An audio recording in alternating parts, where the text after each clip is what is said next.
All right, gearing up for that big social science exam? Well, you've come to the right place. Seriously, think of this as your ultimate master key.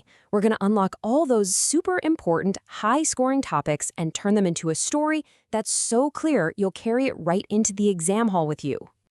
Let's be real, that syllabus it's huge, right? You've got history, geography, civics, economics. It's so easy to feel completely overwhelmed. But hey, don't worry. We're going to tackle that pressure head on. How? By breaking the whole thing down into 4 simple, totally manageable pillars. So here's the game plan. First up, the story of a nation. Then we'll get into our land, resources, and lifelines. After that, we'll look at the mechanics of democracy, and then understand how economic development works. And to wrap it all up, we'll do some crucial map work to lock in those easy marks. Ready? Let's get started. All right, let's dive right in with our very first pillar, history. We're going to explore this really powerful idea of nationalism, what it is and how it literally shaped the world, and of course how it forged modern India. So, how is a nation even born? It's a really fascinating question, isn't it? Because a nation, it's not just a map or a piece of land. It's an idea. And so often, that powerful idea, that feeling of a shared identity, of belonging together, it comes from a common struggle for unity and for freedom. And there's no single blueprint for building a nation. Just look at Europe. The paths they took were totally different. For Italy, it was this long, kind of messy, fragmented struggle to come together. But Germany, that was a whole other story, forged by pure military might. Now, back in India, that struggle for our own national identity was defined by these huge moments of resistance. You had the non-cooperation movement in 1920. Then that incredibly powerful declaration of Purna Swaraj, complete independence in 1929. And of course, the iconic Dandi March in 1930. Every single one of these was like a crucial building block for the Indian nation. And right at the heart of this entire movement was Gandhiji's idea of satyagraha. Now, it's so important to get this. This wasn't just some political tactic. It was a deep, powerful moral philosophy. It was about fighting oppression, sure, but not with weapons or force. It was about using the unshakable power of truth and nonviolence. And then this happened, the Great Depression. And it shows you just how interconnected the world was, even way back then. A financial crash all the way in America sent these massive shockwaves across the entire globe. And it had a huge direct impact right here in India. It absolutely crippled prices for farmers and, you guessed it, just added more fuel to the fire of the freedom struggle. Okay, let's switch gears and move on to our second pillar, geography. Here, we're going to look at how our physical world, the ground beneath our feet, our resources, and our transport lifelines, how all of that shapes our society and our economy. So first up, let's talk about a major challenge to one of our most vital resources, soil. Soil erosion, or Mudra Upardhan, is basically when that top fertile layer of soil gets washed or blown away. And the thing is, it's often caused by us, by human activities, which, on the bright side, means we also have the power to stop it. And you know what's cool? The solutions can be surprisingly simple and clever. Just look at these traditional farming techniques. Things like contour plowing, terrace farming, strip cropping, even just planting shelter belts of trees. All these methods are brilliant ways to hold that precious soil right where it belongs. Okay, pay attention here because this is a classic exam question. Roadways versus railways. Why are roads often seen as more critical lifelines in a country like India? Well, sure, railways are the absolute backbone for long distances and heavy goods, but it's the roads, the road network, that gives us that crucial door-to-door, last-mile connectivity. They're what link every single village and town together. And now for pillar number 3, civics. This is where we get into the mechanics of it all.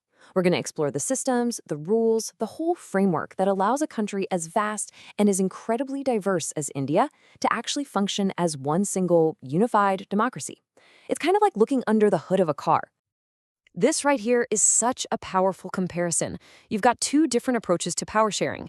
On one side, you have the Belgian model, where they chose to accommodate everyone's differences, giving all communities a voice. And the result? Peace and stability. But then look at Sri Lanka. They went with majoritarian policies that ignored minority rights, and it led straight to conflict.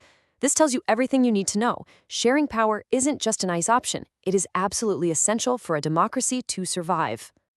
So, how does India do it?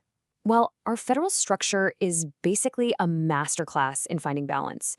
It's got two main jobs, right? First, to protect our national unity, and second, to make space for our incredible regional diversity. The family analogy is perfect. Think of the central government setting the main house rules, but each state is like its own room, free to manage its own affairs in a way that fits its unique culture and needs. So, what are the biggest challenges for political parties today? This is a really important question if you want to understand how democracy actually works on the ground. It's not just about winning elections. Parties are dealing with some really serious internal problems. Things like a lack of democracy within the party itself, the whole issue of dynastic succession, and yeah, the growing influence of big money and even muscle power. All right, let's move on to our final pillar, economics. And hey, don't let the words scare you. This isn't just about complicated charts and numbers. It's really about how the whole system of making things, money, and trade actually works. And most importantly, how it affects our everyday lives. So the easiest way to understand the economy is to break it down into three main areas or sectors. This chart gives you that quick bird's eye view. Every economic activity you can think of fits into one of these three slices: primary, secondary, or tertiary. And this table makes it super clear. The primary sector, that's all about taking things directly from nature. Think farming or mining. The secondary sector is where we take those raw materials and manufacture them into something new, like in a factory. And finally, the tertiary sector, that's all about providing services, everything from banking and transport to an IT job. Now, this is a really, really important distinction to understand. Where do you get a loan? You've got formal sources, like banks. They're supervised by the RBI, so their interest rates are lower and fixed. Then you have informal sources, moneylenders, friends, whatever. They're unregulated, which means they can charge super high, crazy interest rates. Getting this difference is key to understanding how people can either become empowered or get trapped in a terrible cycle of debt. And last but not least in this section, never forget this. As a consumer, you have rights. You have power. These rights are basically your shield in the marketplace. They make sure you're safe, you're informed, and that you have a way to fight back and seek justice if things go wrong. Okay, we're in the home stretch. It's time to lock in those guaranteed 10 marks.